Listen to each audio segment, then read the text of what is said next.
لو احنا اعتبرنا ان حياه الطفل ممكن نسميه طفل لغايه سن 18 سنه، زمان 21 دلوقتي لغايه 18، فممكن نقسم المراحل بتاعه تطوره لثلاث مراحل اساسيه.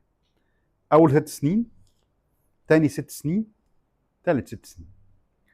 اول 6 سنين الاطفال لازم يكونوا قريبين من الام، عشان الام هي البيز بتاع النيرتشرنج، البيز اللي هم بيديهم الحياه بشكل كبير. ده مش معناه ان الاب ما يكونش موجود، بس معناه ان دور الام بيبقى دور اساسي في الوقت ده، اكبر بكتير من الاب. 6 سنين التانيين لازم الاب يكون قريب من الاولاد، يبتدي يقرب اكتر.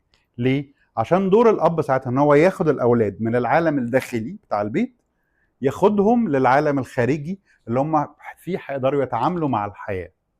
عشان كده الولاد اللي بيبقى عندهم disconnection مع ابوهم في الوقت ده، they get bullied at school، بيبقى عندهم مشاكل في ان هم يقدروا ياخدوا قرارات، بيبقوا دايما حاسين ان هم ما لهمش support system because الاب ده الدور بتاعه.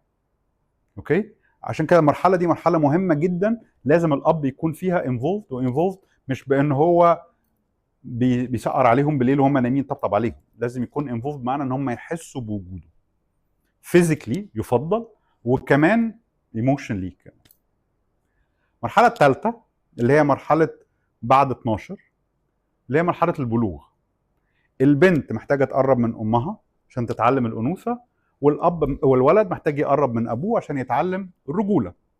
الولاد اللي ما يقربوش من ابوهم في المرحله دي ما بيبقوا ظراف، بيعرفوا يتكلموا مع الستات عشان لو هو قريب من امه، بس ما بيبقاش راجل قوي، بيبقى عنده كواليتيز بتاعه الماسكلينيتي ما بتبقاش قويه قوي. والبنات اللي ما بتبقاش قريبه من امها في المرحله دي ما بتبقاش قادره تبقى انثى بشكل مستريح. ممكن لو هي قريبه من باباها تبقى سيدكتيف، لان هتبقى فاهمه الرجاله بس مش هتبقى فيمينين، مش هتبقى مستريحه في الانوثه بتاعتها. فالمرحله دي مرحله مهمه ان احنا نبقى فاهمين ان دور الام في اول 6 سنين اسينشال. طبعا الاثنين ادوارهم مهمه، بس اول 6 سنين الام اسينشال، تاني 6 سنين الاب لازم يكون انفولد اكتر بكتير، الثالث البنات اقرب للام والولاد اقرب للاب.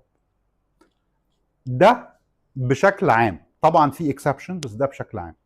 لو احنا ما قربناش من اهالينا، من ابونا في الوقت من 6 سنين ل 12 سنه، ده بيفرق كتير جدا في قدرتنا على التعامل مع العالم الخارجي، لان الاب دايما بيمثل العالم الخارجي والام بتمثل العالم الداخلي.